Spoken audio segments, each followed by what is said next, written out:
এটা একটা দুঃখজনক ব্যাপার যে ইংরেজি নববর্ষের নাম আমরা সকলেই জানি, বাংলা নববর্ষের নাম আমরা সকলেই হয়তো বা জানি, কিন্তু দুঃখজনক ব্যাপার হলো আরবি মাসের নাম আমরা 99% মুসলমান জানি না। কথা বলেন ঠিক কি না? কেন জানি না? যে মনে করেন ইংরেজি নববর্ষ আসলে তো মোটামুটি দুরুম দুরুম শব্দ শোনা যায়। কথা বলেন জি। বাংলা আসলে এসো হে বৈশাখ, বৈশাখ বলে গান গায় এবং পান্তা ভাত আর ইলিশ মাছ খায়। কথা বলেন ঠিক কি না? কিন্তু আরবি নববর্ষে এমন কোন আয়োজন হয় না। এটা এশিয়া মহাদেশের মুসলমানদের জন্য একটা দুঃখজনক ব্যাপার। কথা বলেন ঠিক কি না? কিন্তু ডাকডোল শব্দ হয় না। আমি এটা বলছি না যে আরবি নববর্ষের আপনি ডাকডোল বাজান, আমি এটা বলছি না। ইংরেজিতে যেমন হারাম হবে, বাংলায় যেমন হারাম হবে, ইংরেজিতে নববর্ষ পালন করতে গেলে কিন্তু হারামই হবে। কিন্তু দুঃখজনক ব্যাপার আজকে মুসলমান আরবি নববর্ষের বছরের হিসাব আমরা গণনা আমাদের জানা নেই। আরবি নববর্ষের 12 মাস মুহররম, সফর, রবিউল আউয়াল, রবিউল সানি, জামাদুল আউয়াল, জামাদুল সানি, রজব, শাবান, রমজান, শাওয়াল, জিলকদ, জিলহজ। আর ভালো বলেন এই হলো 12 মাস, আরবি 12 মাস। এটা আজকে আমরা মুসলমান আমাদের জানা নাই। কিন্তু এই আরবি নববর্ষ এবং আরবি বছরের গণনা কিন্তু আল্লাহর কাছে আছে। এখন বলবেন কোথায় আছে? তাহলে আপনি কোরআনকে জিজ্ঞাসা করেন, কোরআন কি বলছে? সূরা তাওবার 36 নম্বর আয়াতকে আপনি জিজ্ঞাসা করেন, দেখবেন এই আয়াত এই মাসের কথা, এই বছরের কথা বলছে। চিল্লায়ে বলেন আল্লাহু আকবার। আল্লাহ কি বলছেন? আল্লাহ বলছেন ইন্না ইদ্দাতাশ শুহুরি ইনদাল্লাহি 12 শাহরান ফি কিতাবিল্লাহি ইয়াওমা খালাকাস সামাওয়াতি ওয়াল আরদা মিনহা আরবা'তুন হুরুম। আল্লাহু আকবার বলেন। আল্লাহু আকবার। ইন্না ইদ্দাতাশ শুহুর, শুহুর মানে মাস। শুহুর মানে কি? মাস। ইসনা মানে 2, ইসনা মানে কি? 2। আশারাত মানে 10। তাহলে 2 আর 10 এ কত হয়? 12। তো আল্লাহ বলেন ইন্না ইদ্দাতাশ শুহুরি ইনদাল্লাহি 12 শাহরান ফি কিতাবিল্লাহ। নিশ্চয়ই মাস হিসাবে গণনা আল্লাহর কাছে 12 মাস। চিল্লায়ে বলেন সুবহানাল্লাহ। সেটা হলো আল্লাহ তাআলার কিতাবে আছে। কোন দিক থেকে? সেটা কোন দিক থেকে? সেটা হচ্ছে ইয়াওমা খালাকাস সামাওয়াতি ওয়াল আরদা মিনহা আরবা'তুন হুরুম। যেদিন আল্লাহ তাআলা আকাশ মণ্ডলী সৃষ্টি করেছেন, যেদিন আল্লাহ তাআলা জমিন সৃষ্টি করেছেন, সেই দিন থেকে আল্লাহ তাআলার কাছে এই মাসগুলো আল্লাহ তাআলার কাছে 12 মাস হিসেবে পরিচিত। যেদিন আল্লাহ তাআলা আকাশ মণ্ডলী বানিয়েছেন, জমিন বানিয়েছেন, তো এই 12 মাসের মধ্যে আরবা'তুন হুরুম 4টি মাস হলো অত্যন্ত সম্মানিত। কয়টি মাস? 4টি মাস হলো অত্যন্ত সম্মানিত। যেই মাসে আল্লাহ সুবহানাহু ওয়া তাআলা যুদ্ধ পর্যন্ত হারাম করে দিয়েছেন। চিল্লায়ে বলেন আল্লাহু আকবার। যুদ্ধ পর্যন্ত কি? জিহাদ করতে কে বলেছেন? কথা বলে না। আল্লাহ। জিহাদ ফরজ করেছেন কে? আল্লাহ। কিন্তু আল্লাহ তাআলা সেই মাসগুলোতে জিহাদ পর্যন্ত হারাম করেছেন, যুদ্ধ পর্যন্ত হারাম করে দিয়েছেন। এটা বিরাট কাজ। আল্লাহ। সেই মাসগুলো কি? সেই মাসগুলো হলো মুহররম, হারাম মাস, রজব মাস, হারাম মাস, জিলকদ, জিলহজ, এই 4টি মাস হলো হারাম মাস। এই 4টি মাসকে আল্লাহ তাআলা যুদ্ধ, বিগ্নতা, রক্তপাতকে আল্লাহ তাআলা হারাম করেছেন। এরপর আল্লাহ তাআলা বলেন যালিকা দ্বীনুল কাইয়্যিম, এটাই হচ্ছে তোমাদের জন্য প্রতিষ্ঠিত দিন। যালিকা দ্বীনুল কাইয়্যিম, এটাই তোমাদের জন্য কি প্রতিষ্ঠিত দিন। সুবহানাল্লাহ বলেন। এরপর আল্লাহ বলেন ফালা তাযলিমু ফিহিন্না আনফুসাকুম, তোমরা নিজেদের মধ্যে তোমরা নিজেরা নিজেদের উপরে জুলুম করো না। ফালা তাযলিমু ফিহিন্না আনফুসাকুম, তোমরা নিজেদের উপরে নিজেরা জুলুম করো না। অন্যায় করে, অবিচার করে, অত্যাচার করে আমরা নিজেদের উপরে নিজেরা জুলুম করছি কি করছি না? কথা বলেন, করছি।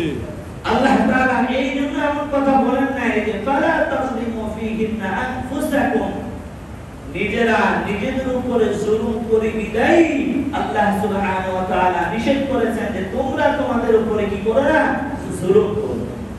কথা ক্লিয়ার? এরপর আল্লাহ তাআলা সূরাতুল বাকারার 195 নম্বর আয়াতে বলেছেন ওয়ালা তুলকু বিআইদিকুম ইলা তাহলুকাতি ওয়া আহসিন, তোমরা তোমাদেরকে ধ্বংসের সম্মুখীন করো না। আজকে এই জাতির মধ্যে দেখা যায় সামান্য থেকে সামান্য, ন্যূন থেকে ন্যূন পরিমাণ সমস্যা হলে এই জাতি সুইসাইডের পথ পর্যন্ত বেছে নেয়। কথা বলা ঠিক কি? আল্লাহ তাআলা বলেন তোমরা তোমাদেরকে ধ্বংসের সম্মুখীন করো না। অথচ সামান্য বিষয়, স্ত্রীর সাথে স্বামীর ঝগড়া হয়েছে, মার সাথে সন্তানের ঝগড়া হয়েছে, বাবার সাথে সন্তানের ঝগড়া হয়েছে, একটু সমস্যা হয়েছে, অথবা পরীক্ষায় ফেল করেছে, এই জন্য এই জাতি, এই সমাজ আত্মহত্যার পথ পর্যন্ত বেছে নেয়। চিল্লায়া বলেন নাউজুবিল্লাহ। নাউজুবিল্লাহ। এখানে মুফাসসিরিন কেরাম দুইটা ব্যাখ্যা করেছেন। কোন ব্যক্তি যদি আত্মহত্যাকে বৈধ মনে করে তাহলে সে আর কোনোদিন জান্নাতে যাবে না। কেউ যদি মনে করে যে আত্মহত্যা এটা মহাপাপ, কিন্তু আমি আমার দুঃখ যন্ত্রণা ব্যথা সহ্য করতে না পেরে এটা করেছি, যদি এটাকে অবৈধ মনে করে মারা যায় তবুও একদিন না একদিন জাহান্নামের আগুন পোড়ানোর শেষে আল্লাহ তাআলা তাকে জান্নাত দিবে বলে আশা করা যায়। কিন্তু যে মনে করবে এটা বৈধ, তার জন্য কোনোদিন জান্নাতে যাওয়ার সুযোগ হবে না, কোনোদিন জান্নাতে যাওয়ার সুযোগ হবে না। এই জন্য প্রিয় ভাইরা, আল্লাহ তাআলা যে বলেছেন ফালা তাযলিমু ফিহিন্না আনফুসাকুম, তোমরা তোমাদের নিজেদের উপর তোমরা জুলুম করো না। এই জন্য অন্যায় করে, অবিচার করে, গুনাহ করে আমরা কোনোদিন নিজেদের উপরে জুলুম করব না। করব তো? করব না। আল্লাহ তাআলা হেফাজত করুন। এরপর আল্লাহ রাব্বুল আলামিন বলেছেন ওয়াকাতিলুল মুশরিকিনা কাফাতান কামা ইউকাতিলুনাকুম কাফা। এরপর আল্লাহ রাব্বুল আলামিন বলেছেন তোমাদেরকে যদি মুশরিকরা তোমাদের সাথে যুদ্ধ করে, তোমাদের সাথে রক্তপাত করে, তাহলে তোমরা ছেড়ে দিবে না। যদি তোমাদেরকে মুশরিকরা বেঈমানরা আঘাত করে তোমাদের সাথে যুদ্ধ করে তাহলে ছেড়ে দিবে না। কামা ইউকাতিলুনাকুম কাফা, তারা তোমাদেরকে যেইভাবে ধ্বংস করবে, যেইভাবে তোমাদের রক্তপাত করবে, কামা ইউকাতিলুনাকুম কাফা, তোমরাও সেইভাবে তাদের জবাব দিবে। চিল্লায়া বলেন সুবহানাল্লাহ। যদি তারা তোমাদেরকে মারতে আসে, তোমাদেরকে রক্তপাত করতে আসে, তোমাদের সাথে যুদ্ধ করতে আসে, তখন তোমরা আর ছেড়ে দিবে না। তোমরা কামা ইউকাতিলুনাকুম কাফা, তোমরাও তেমনি ভাবে তাদের সাথে যুদ্ধ, তাদের সাথে রক্তপাত করা আরম্ভ করে দিবে। এটা কার ওয়াদা? আল্লাহ তাআলার ওয়াদা। এরপর আল্লাহ রাব্বুল আলামিন বলেন ওয়া'লামু আন্নাল্লাহা মা'আল মুত্তাকিন, হে বান্দা তুমি শুনে রাখো মুত্তাকি বান্দাদের সঙ্গে আমি রব আছি। সুবহানাল্লাহ। চলো কাফেররা যদি তোমাদেরকে কুচুকাটা করে, তোমরাও তাদেরকে কুচুকাটা করো, তোমাদের সাথে তোমাদের রব আছে। চিল্লায়া বলেন সুবহানাল্লাহ। এই এলাকার এমপি সাহেব যদি বলে অমুকের মা আমি তোর সাথে আছি, তাহলে আমার মনে হয় না সেই নেতা তাকে মারতে আর কোনো ভয়ভীতি থাকবে। থাকবে? থাকবে না। কারণ পাওয়ারফুল ক্ষমতা, ফায়ার হাউসের ক্ষমতা সে পেয়ে গেছে। মামলা মোকদ্দমা জেল জুলুম যা হইলে যাই হবে বেকআপ দেওয়ার জন্য একজন পিছনে আছে, তার কোনো সমস্যা নেই। এই জন্য মুসলমানকে আল্লাহ বলেছেন ওয়া'লামু আন্নাল্লাহা মা'আল মুত্তাকিন, যদি তারা তোমাদেরকে মারতে আসে তোমরাও তাদেরকে সেইভাবে মারো, তোমাদের সাথে তোমাদের রব আছে। চিল্লায়া বলেন আল্লাহু আকবার। সেই মুহররম মাসে কি করা যাবে আর কি করা যাবে না সেই কথায় আসছি। আল্লাহ নবী সাল্লাল্লাহু আলাইহি ওয়াসাল্লাম বলেছেন মুহররম মাসের এক নম্বর আমল, আল্লাহর নবী বিশ্ব নবী মুহাম্মদুর রাসূলুল্লাহ সাল্লাল্লাহু আলাইহি ওয়াসাল্লাম বলেছেন আফজালুস সিয়ামি বা'দা রমাযান শাহরুল্লাহিল মুহররম। চিল্লায়া বলেন আল্লাহু আকবার। মুহররম মাসের এক নম্বর আমল হলো রমজানুল মুবারকের পরে শ্রেষ্ঠত্ব রোজা হলো মুহররমের রোজা, সেটি হলো আল্লাহ তাআলার মাস। সুবহানাল্লাহ। মুহররম মাসটা কার? আল্লাহ। মুহররম মাসটা হলো আল্লাহ। এইজন্য রাসূল বলেছেন আফজালুস সিয়ামি বা'দা রমাযান শাহরুল্লাহিল মুহররম। সুবহানাল্লাহ।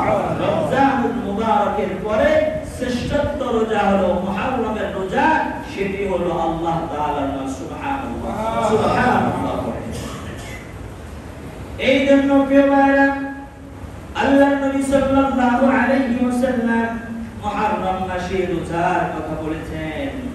হাদিসের বর্ণনায় নবী আলাইহিস সালাতু ওয়াস সালাম বলেছেন সিয়ামু ইয়াউমি আশুরা ইন্নী আহতাসিবু আলা আল্লাহি আন ইউকাফিরা আস-সানাতা আল্লাতী ক্বাবলা ওয়া সানাতা আল্লাতী বা'দা। আল্লাহর নবী সাল্লাল্লাহু আলাইহি ওয়াসাল্লাম বলেছেন কোন ব্যক্তি যদি মুহররম মাসের রোজা রাখে, অর্থাৎ মুহররমের 10 তারিখে রোজা রাখে, তাহলে আমি আল্লাহ তাআলার কাছে আশাবাদী পূর্বের এবং পরবর্তী 2 বছরের গুনাহ তার জন্য আল্লাহ তাআলার কাছে কাফারা হয়ে যাবে। সুবহানাল্লাহ। পিছনের এবং সামনের, পরবর্তী এবং পূর্ববর্তী এই 2 বছরের গুনাহ এই রোজা তার জন্য কাফারা হয়ে যাবে। সুবহানাল্লাহ। এটা আল্লাহর নবী সাল্লাল্লাহু আলাইহি ওয়াসাল্লাম আশা করেছেন আল্লাহর কাছে যে সিয়ামু আশুরা, সিয়ামু ইয়াউমি আশুরা ইন্নী আহতাসিবু আলা আল্লাহ আন ইউকাফিরা আস-সানাতা আল্লাতী ক্বাবলা ওয়া সানাতা আল্লাতী বা'দা।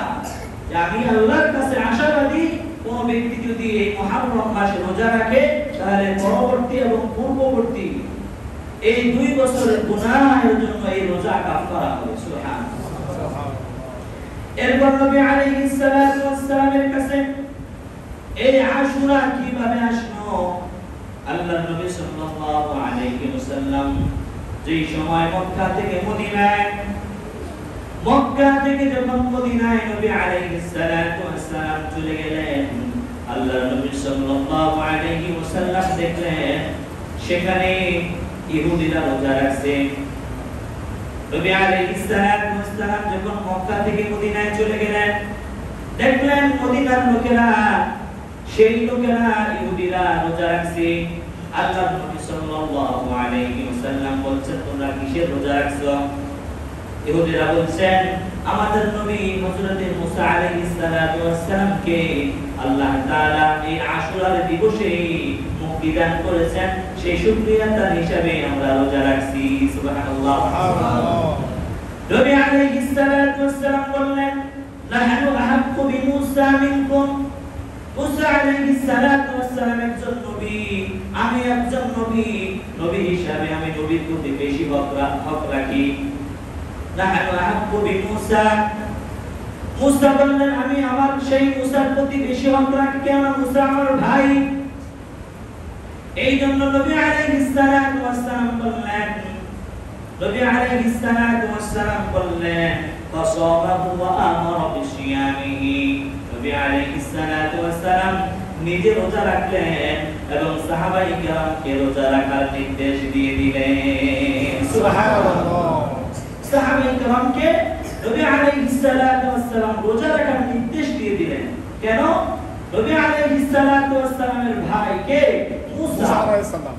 মুসা আলাইহিস সালাম যেহেতু নবী, তিনিও নবী, সেই জন্য মুসা নবী হিসাবে, তিনিও নবী হিসাবে ভাই ভাই হিসাবে বেশি হক রাখেন। আর হাদিস শরীফের চতুর্থ খণ্ডে আসছে জাদ্দারি আহাক্কু বিদ্দা, প্রতিবেশী তার প্রতিবেশীর প্রতি বেশি হক, প্রতিবেশী তার কি রাখে, বেশি হক রাখে। কারণ সেও নবী সেই সুবাদে ভাই ভাই প্রতিবেশী হিসাবে বেশি হক রাখে। এই জন্য নবী আলাইহিস সালাতু ওয়াস সালাম রোজা রাখলেন এবং সাহাবায়ে কেরামকে রোজা রাখার নির্দেশ দিলেন। সুবহানাল্লাহ। এর আগে এই আলোচনা গত বছর রমজানের আগে করেছিলাম। এই আলোচনা যে রোজা যে আমাদের উপরে ফরজ হয়েছিল চারটি ক্যাটাগরি, চারটি ধাপে, এটা হলো দ্বিতীয় ধাপ ছিল। একটা সময় এই আশুরার রোজা ফরজ ছিল। কি ছিল? ফরজ ছিল। কারণ নবী আলাইহিস সালাতু ওয়াস সালাম রোজা রাখলেন, ফাসামাহু ওয়া আমারা বিসিয়ামিহি।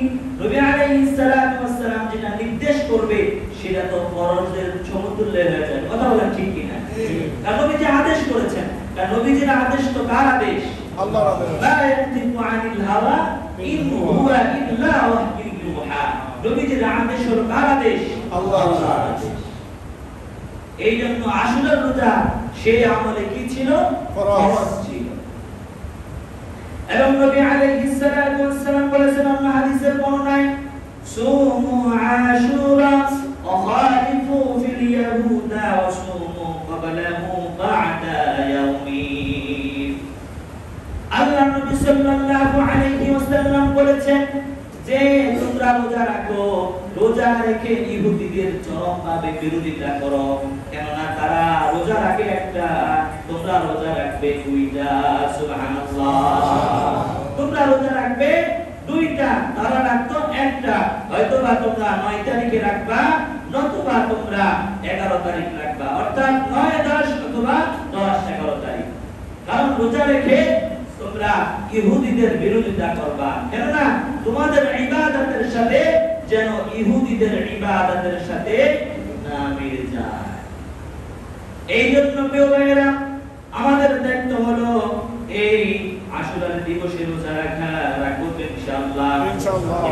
আমল নবী আলাইহিস সালাতু ওয়াস সালাম বলেছেন, মান ওয়াজা আলা ইয়ালিহি ইন্না রাবাতি ইয়াউম আশুরা ওয়াজা আল্লাহু আলাইহি সাইরা সানাতিহি। নবী আলাইহিস সালাতু ওয়াস সালাম বলেছেন, 3 নম্বর আমলে নবী আলাইহিস সালাতু ওয়াস সালাম বলেছেন, কোন পরিবারের জন্য যদি কোন লোক এই আশুরার দিবসে মুক্ত হস্তে ব্যয় করে, আল্লাহ তাআলা তাকে সারা বছরের সচ্ছলতা দান করবেন। সুবহানাল্লাহ। এই আশুরার দিবসে যদি সেই পরিবারের জন্য কি করে মুক্ত হস্তে ব্যয় করে, আল্লাহ তাআলা তাকে সারা বছরের জন্য সচ্ছলতা দান করবেন। সুবহানাল্লাহ। মান ওয়াসা'a আলা ইয়ালিহি في النفقة يوم عاشوراء وسع الله عليه سائر سنته। নবীজি বলেছেন, কোন ফ্যামিলির জন্য, কোন পরিবারের জন্য যদি কোন ব্যক্তি ওই দিনে মুক্ত হস্তে ব্যয় করলে, আল্লাহ তাআলা কি দান করবেন? সারা বছর সচ্ছলতা দান করবেন। সুবহানাল্লাহ। তবে প্রিয় ভাইরা, আমাদের জন্য দুঃখজনক ব্যাপার হচ্ছে এই আশুরার দিনকে, আশুরার দিবসকে এক শ্রেণীর মানুষ কারবালার সাথে মিশিয়ে ফেলছে। জি জি। এই আশুরা আর কারবালার সাথে কোনো সম্পর্ক নেই। আশুরা মানে কারবালা নয়, কিন্তু আমাদের দেশের এক শ্রেণীর মানুষ এই আশুরাকে কারবালায় পরিণত করেছে। তারা শোক দিবস পালন করছে, তারা মৃত্যু দিবস পালন করছে, তারা তারপরে জন্ম দিবস পালন করছে। অথচ এই জন্ম দিবস, এই মৃত্যু দিবস এবং শোক দিবস এটা হলো বিদআত। এটার সাথে ইসলামের সাথে কোনো সম্পর্ক নাই। ভালো করে বুঝেন, শোক দিবস, মৃত্যু দিবস, জন্ম দিবস এটা বিদআত। বলেন কি এটা? বিদআত। আপনি মানবেন কি মানবেন না সেটা আপনার সিদ্ধান্ত, তবে আমার সেই কথা বলতেই হবে। কথা বলেন ঠিক কি? জি। তাহলে মুখস্থ করেন আজ থেকে জন্ম দিবস, মৃত্যু দিবস, শোক দিবস, বিদআত কি বিদআত। আর এই বিদআতের আবিধানিক শব্দ হলো আল বিদআতু শব্দটি বাদি' হতে বের হয়েছে। জি, আল বিদআতু শব্দটি বাদি' থেকে নির্গত হয়েছে। এর আবিধানিক অর্থ হলো পূর্ব নমুনাবিহীন সৃষ্টি করা, পূর্ব নমুনাবিহীন সৃষ্টি করা, এটা হলো আবিধানিক অর্থ। পারিভাষিক অর্থের ব্যাপারে উলামায়ে কেরামের বিভিন্ন বক্তব্য হলে কি হবে, কিন্তু মূল নির্যাস কিন্তু এক, মূল নির্যাস এক, বক্তব্য ভিন্ন ভিন্ন, কিন্তু মেন কথা কিন্তু এক। মেন কথা কি এক। যেমন ফেরাকে বাতিলার প্রথম পৃষ্ঠায় ইমাম শাফি রাহিমাহুল্লাহ বলেছেন আল বিদআতু মা আহদাসা কিতাবাল্লাহ আও সুন্নাতা আও আসরান আও ইজমাআন। বিদআত হলো এমন বিষয় যা কিতাবুল্লাহ, কিতাবুস সুন্নাহ, আসর এবং আজমায়ে উম্মতের তরিকার পরিপন্থী। ভালো করে বুঝেন, আল বিদআতু মা আহদাসা ইউখালিফু কিতাবান আও সুন্নাতান আও আসরান আও ইজমাআন। ইমাম শাফি রাহিমাহুল্লাহ বলেছেন বিদআত এমন বিষয় যেটা কিতাবুল্লাহ, কিতাবুস সুন্নাহ এবং আসর এবং ইজমা উম্মতের তরিকার পরিপন্থী আবিষ্কার করা। এবং এই মর্মে আবার ইমাম ইবনে হাজার আসকালানী রাহিমাহুল্লাহ বলেছেন আল বিদআতু মা আহদাসা ওয়া লাইসা লাহু আসলু ফি শারঈ। ইমাম ইবনে হাজার আসকালানী রাহিমাহুল্লাহ বলেছেন বিদআত এমন বিষয় যা শরীয়তে তার কোনো ভিত্তি নাই। আল বিদআতু মা আহদাসা ওয়া লাইসা লাহু আসলু ফি শারঈ। বিদআত হলো এমন বিষয় যেটা শরীয়তে কি নাই, যার কোনো কি নাই, ভিত্তি নাই। এই জন্য প্রিয় ভাইরা আমি বলতে চাই এই যে আমাদের দেশের এক শ্রেণীর লোক শিয়া সম্প্রদায় লোকেরা এই আশুরার নামে যা করেছে, তারা বলছে যে আমরা ইমাম হুসাইন রাহিমাহুল্লাহকে ভালোবাসি না। ইমাম হুসাইন রাহিমাহুল্লাহকে আমরা কি ভালোবাসি কিনা? ইমাম হুসাইন রাদিয়াল্লাহু আনহুকে আমরা অবশ্যই, তিনি সাহাবী, তিনি নবীর আদরের নাতি, অবশ্যই তাকে আমরা ভালোবাসি, তাকে আমরা আমাদের জীবনের থেকেও ভালোবাসি। তারা এই আশুরার নামে যে কৃষ্টি কালচার করছে, এগুলোর সাথে ইসলামের সাথে কোনো সম্পর্ক নাই। জি, আশুরার নামে যারা কারবালাকে মিশিয়ে ফেলছে, কারবালার সাথে আশুরার সাথে কোনো সম্পর্ক নাই। কারণ আশুরা হয়েছে বহু আগে। কারণ এই আশুরার দিবসে আল্লাহ তাআলা অনেক জাতিকে উদ্ধার করেছেন, আবার এই আশুরার দিবসে অনেক জাতির আল্লাহ তাআলা পতন করেছেন। যেমন হযরত মুসা আলাইহিস সালামকে আল্লাহ তাআলা যেদিন বিজয় দিয়েছিলেন, সেদিন ছিল আশুরার সেই 10 মুহররম। সুবহানাল্লাহ, সুবহানাল্লাহ পড়েন। এই জন্য ইতিহাসের সবচেয়ে বড় যে সমস্ত ঘটনাগুলো ঘটেছে, সেগুলো এই আশুরার দিবসে সবচেয়ে বেশি ঘটেছে। এই জন্য আশুরার সাথে কারবালার সাথে কোনো সম্পর্ক নাই। আশুরা অনেক আগে হয়েছে, আর কারবালা হয়েছে 61 হিজরিতে। কয় হিজরিতে? 61। কারবালা হয়েছে 61 হিজরিতে। সেটা আশুরার বহু পরে। এই জন্য আশুরার সাথে কারবালার সাথে কোনো সম্পর্ক নাই। তারা আশুরার নামে যা করে, তারা শোক দিবস পালন করে, তারা বিলাপ করে, তারা মাতম করে, তারা তাজিয়া বানিয়ে ঢোল তবলা বাজিয়ে তারা কি করে শোভাযাত্রার ন্যায়, প্রতিমা বিসর্জনের ন্যায় তারা বিসর্জন দিয়ে যাচ্ছে। অথচ এই বিসর্জনের সাথে ইসলামের কোনো সম্পর্ক নাই। আর নবী আলাইহিস সালাতু ওয়াস সালাম বলেছেন, যারা শোক দিবসে এই সমস্ত বিষয়গুলোকে করে, তাদের সাথে নবী আলাইহিস সালাতু ওয়াস সালামের কোনো সম্পর্ক নাই। সেটা নবী আলাইহিস সালাতু ওয়াস সালাম বলেছেন। সেই ব্যাপারে নবী আলাইহিস সালাতু ওয়াস সালাম ধিক্কার দিয়েছেন। নবীজি বলেছেন, যারা এই সুখে দুঃখে এই সমস্ত কাজ করে, তারা আমার উম্মতের দলভুক্ত নয়। নবীজি বলেছেন লাইসা মিন্না মান দারাবাল হুদুদা ওয়া শাক্কুল হুয়ুবা ওয়া দাআ বিদাওয়াল জাহিলিয়া। নবী আলাইহিস সালাতু ওয়াস সালাম বলেছেন যারা সুখে দুঃখে নিজেদের চেহারার মধ্যে আঘাত করে এবং আইয়ামে জাহিলিয়াতের যুগের ন্যায় আয়ুত্তাশা করে তারা আমার দল উম্মতের দলভুক্ত নয়। চিল্লায়ে আলহামদুলিল্লাহ। তাহলে এই শোক দিবসে এই মৃত্যু দিবসে তারা যেগুলো করে এগুলোর সাথে ইসলামের কোনো সম্পর্ক নাই। তারা এগুলো করে মুসলমানদের মধ্যে একটা বিবাদ সৃষ্টি করতে চায়, মুসলমানদেরকে গুনাহের সাগরে নিমজ্জিত করতে চায়। তাদের উদ্দেশ্য হলো অন্যটা। এই জন্য মুহররম মাস হিসাবে আমাদের বেশি বেশি আমল করা উচিত, আমাদের গুনাহের কাজকে আমাদের বর্জন করা উচিত। কেননা আল্লাহ তাআলা বলেছেন ফালা তাখদিমু ফীহিন্না আনফুসাকুম, তোমরা এই মাসসমূহের মধ্যে তোমরা নিজেদের উপরে জুলুম করো না, তোমরা নিজেদের উপরে অন্যায় করো। এই জন্য প্রিয় ভাইরা এই সমস্ত গুনাহের কাজ থেকে আমরা ফিরে থাকবো ইনশাআল্লাহ। আল্লাহ তাআলা আমাদেরকে বোঝার তৌফিক দান করুন, সকলে পড়েন আমিন। প্রিয় ভাইরা আমি আরো একটা বিষয় আপনাদেরকে সতর্ক করতে চাই।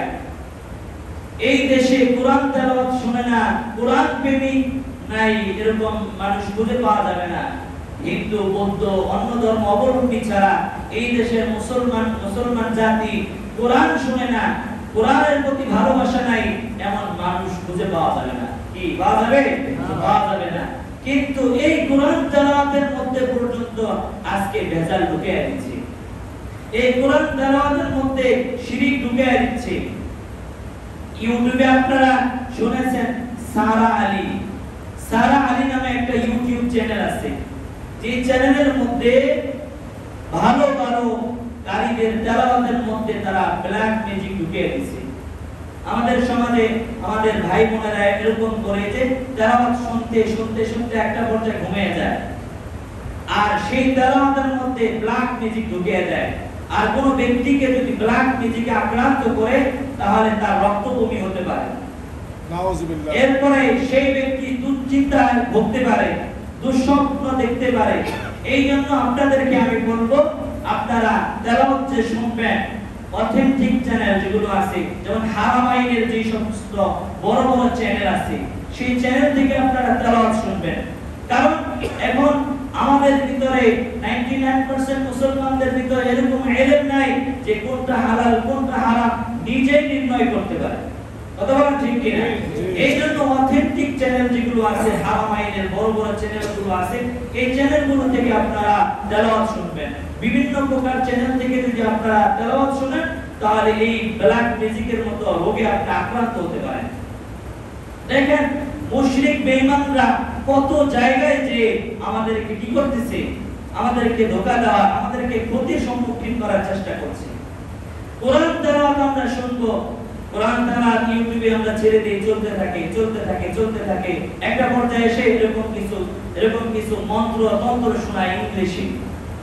সেই ইংলিশে মন্ত্র তন্ত্র দিয়ে আমাদেরকে কি করতেছে, ব্ল্যাক ম্যাজিকে আক্রান্ত করতেছে।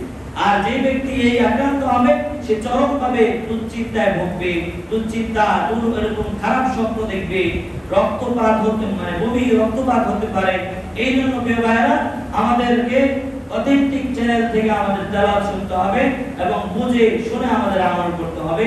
আল্লাহ তাআলা আমাদেরকে বোঝার তৌফিক দান করুন, সকলে পড়েন আমিন। আমিন ওয়া আখির দাওয়ানা আলহামদুলিল্লাহি রাব্বিল আলামিন।